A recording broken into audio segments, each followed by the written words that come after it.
back on Fan Talk TV. Welcome to Fan Talk again. Remember to catch us on social media platforms. On Facebook, it's Fan Talk TV. On Twitter, it's Fan Talk TV ZA.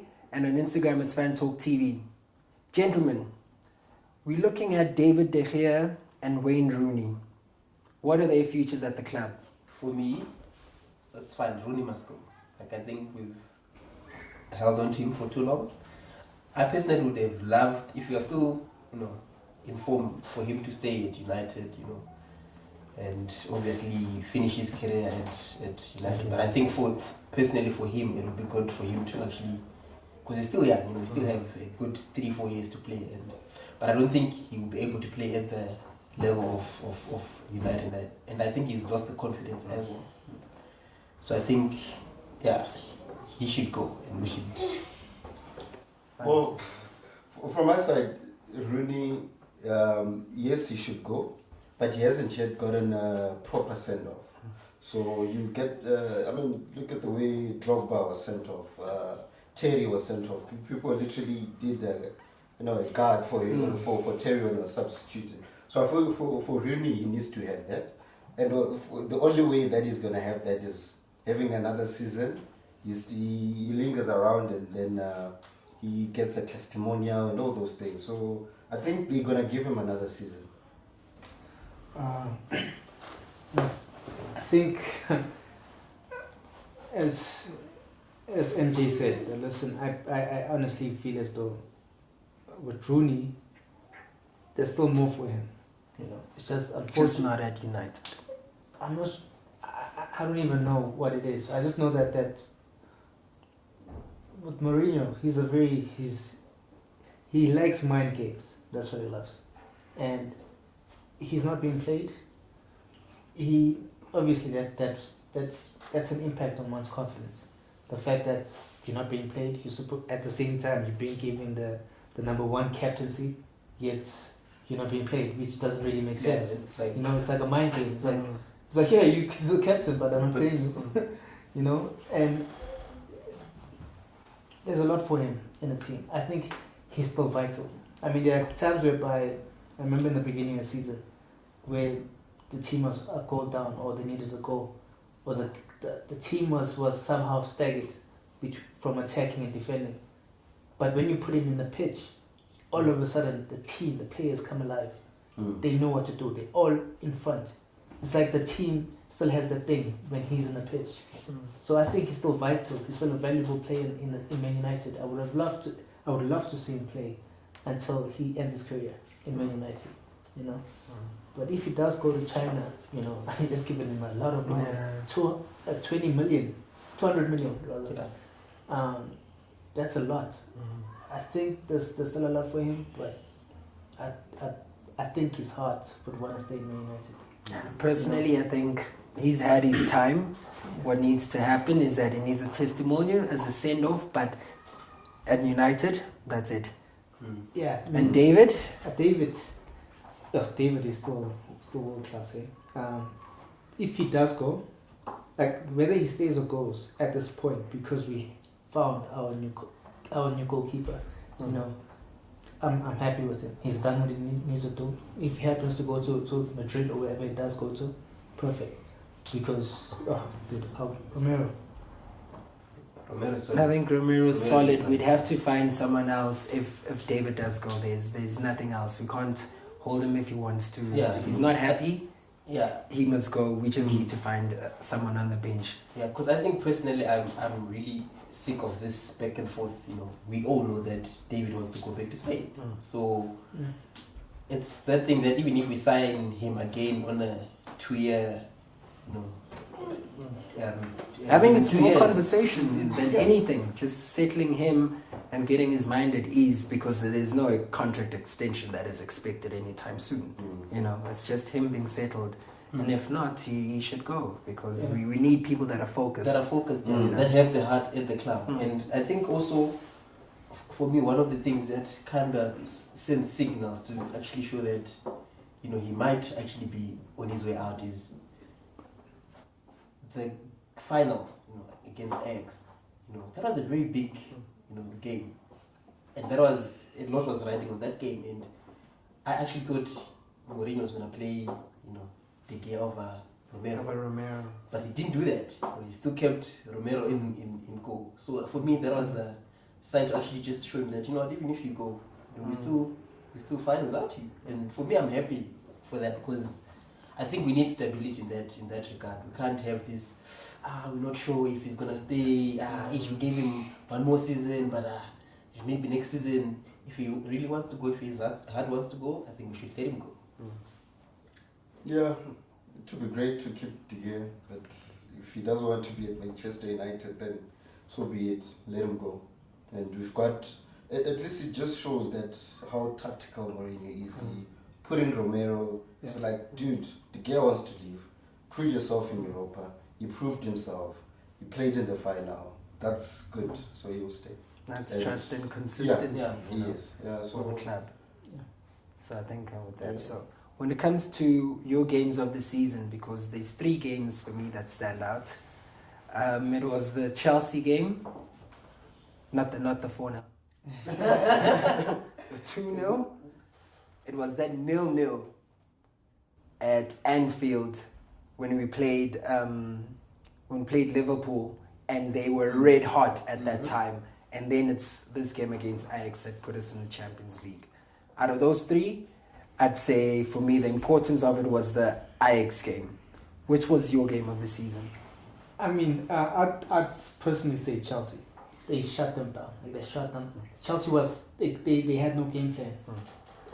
In the beginning, they seemed to be trying to do something. I mean, but we had an early goal, if I remember well. Yeah, And then from there on, we just had them on the back foot. We had them. They didn't know what to do with the ball. We shut every ball that came to a player. We shut it down. We intercepted. We did everything. Players were there. Our midfield was solid. Defense was even harder. They couldn't even break through our midfield. In most cases, true. That was the first game since 2000 and was it 7? Since they haven't had a shot on target. Yeah. And you look at a game like that. That for me was solid. Ajax, I would say, Ajax game. Ajax was nervous. They were very nervous. So I can't really say that was the best performance against a team that's nervous. I can only say that they're best if the team was at their best. Against Chelsea, that was it. Chelsea they wanted to win that game. Ajax didn't want to win the game. No, but I'm saying the way they played. Ajax was a lot nervous. The only time they actually showed up was in the second half. Second half it was just glimpses. There were glimpses, in and out. In the first half, these guys were flat. They were flat. I mean, even the referee, the officials weren't. Everything about that game was just official, But then the first the game against Chelsea, that was alive. You could see Man United alive. That's very true. Man United of age, you could see them there. New game? I think for me, it was the Chelsea game. For one reason, so the Ajax game was the game of the season. That was our season summed up in one game. Yeah. But the Chelsea game, that was the game of our future. The reason why I'm saying that is if there was anyone who was doubting what the capability of Manchester United is, then you just need to go and watch that game. That's actually what we could potentially put up, And I think looking to the seasons to come, we'll be saying, okay, it's fine. We didn't play very well this season, but we're actually capable of, actually producing. That was like you could see attack. They attacked, they shut down. It was like Chelsea just. It was like a mouse that saw a cat. They just froze. Like they literally didn't know what to do. Like you could see. The only thing that Kante was doing was like scratching his head. Like you could see he had no tactics whatsoever. And I think for me, that's why the Chelsea game stood out because it was us just seeing the potential that actually United has to say, now think about all the add-ins that we're going to have. On a good day, we could put up more than that. So I think for me, the Chelsea game, with no doubt. The X game, we were efficient, we did what we needed to do. But in terms of actually playing, I think the Chelsea game was the one. Was the one. Well, for me, obviously the Ajax game. A lot was riding on that game in terms of money, luring players into the club next season. So, for me personally, how I gauge that a game is a big game is how my heart is pounding.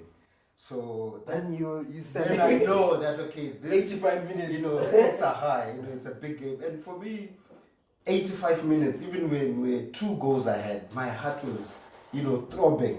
So for me, that game was big. It was huge. You even look at the celebrations, that how people just celebrated. The players, the manager. Yes, that chose the game. He just did this, he walked away. I don't know, but for me, that game, even though he had said he had downplayed Europa, but because he had won this game, he celebrated. He was jumping around. He went and hugged his son. It looked as if they.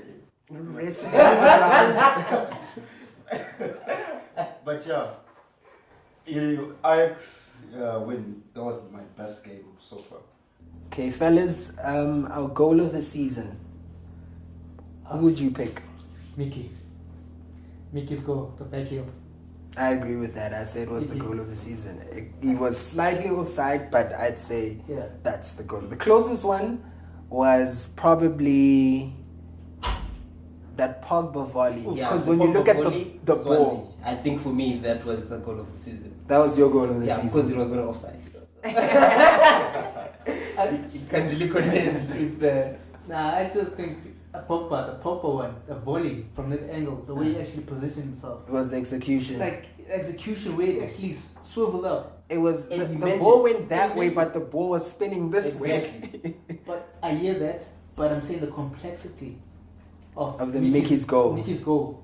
The fact that the ball came from behind him, so he had to actually heel it from that angle. Yeah. It was like a diving volley heel. I don't even know what to call it. Diving volley heel. Scorpion. Only one.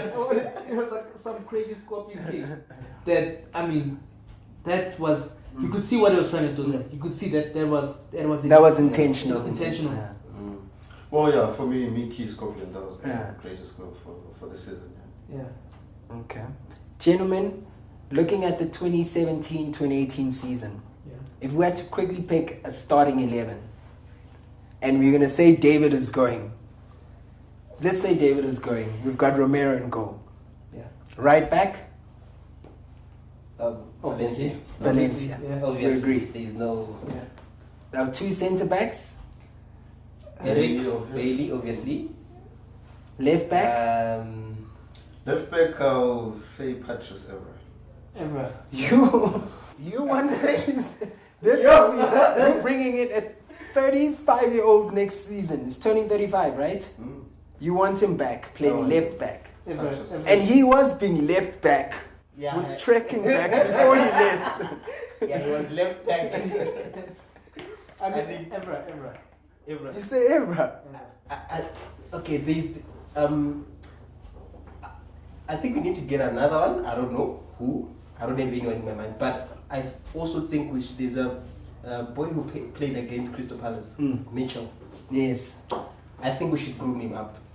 I think he's way better than Shaw. Like for his age, I think He did perform. He performed. He was running yeah, up and down. yeah, he showed signs of a good level. So I think if we can groom him up, give him a few game times, I think he'll be good for us for the future. Okay. And the system, if we've got 4 at the back, what are we playing with it? Is it 4-3-3? Because he's been changing. Yeah, he's been changing to 4-3-2-1, I think. It was 4-3, but with the Herrera just behind them, and then 2 holding midfielders, and then 3 in the front with one striker. Yeah. So who's in the midfield? Well, we have Pogba obviously and Herrera. Yeah. For me, And Bakayoko on my side. I like Bakayoko in there. Yeah. I'll still put in Matuidi. Oh, you want Matuidi? Yeah, Matuidi, I think. Matuidi over Bakayoko, because we need to agree on it. So it's Matuidi. Okay. You have any other midfielder incoming? None that I can think of right now. Or you want Rooney to now come play in the midfield? I mean, it wouldn't be a bad No ways. No. attacking midfield. I mean, Rooney was proven to actually when he was still under. We some need to get a Griezmann in. There's either a Rodriguez that could come in. There's a Willian that could come in. They could play William. centrally on the side. I like William. Yeah, I think William. So we're saying it's 4-3, and now we're looking 3 up front. Who are we looking at? For me, Because we remember there's Pereira that's coming back yeah. from loan, irrespective of who we're going to be buying. Yeah, I think Then he'd be there's good for like Mkhitaryan, there's a Mata, there's a Martial, there's a Rashford. Yeah. Got depth, eh? Hey, dude. Mm. Then there's a Lingard. Then there's Ashley Young. Lingard for me. Lingard is He's hot and cold. He's hot and cold for me. Then you add a Griezmann. Then you add a Lukaku. So where exactly are we? Because we need 3 more players, guys. I'll put Three a more. Lukaku, Yeah. a Griezmann, and a William. William. Yeah. I think when it comes to William, compared to Griezmann, William has a lot more consistency for me. Mm. I see him a lot more.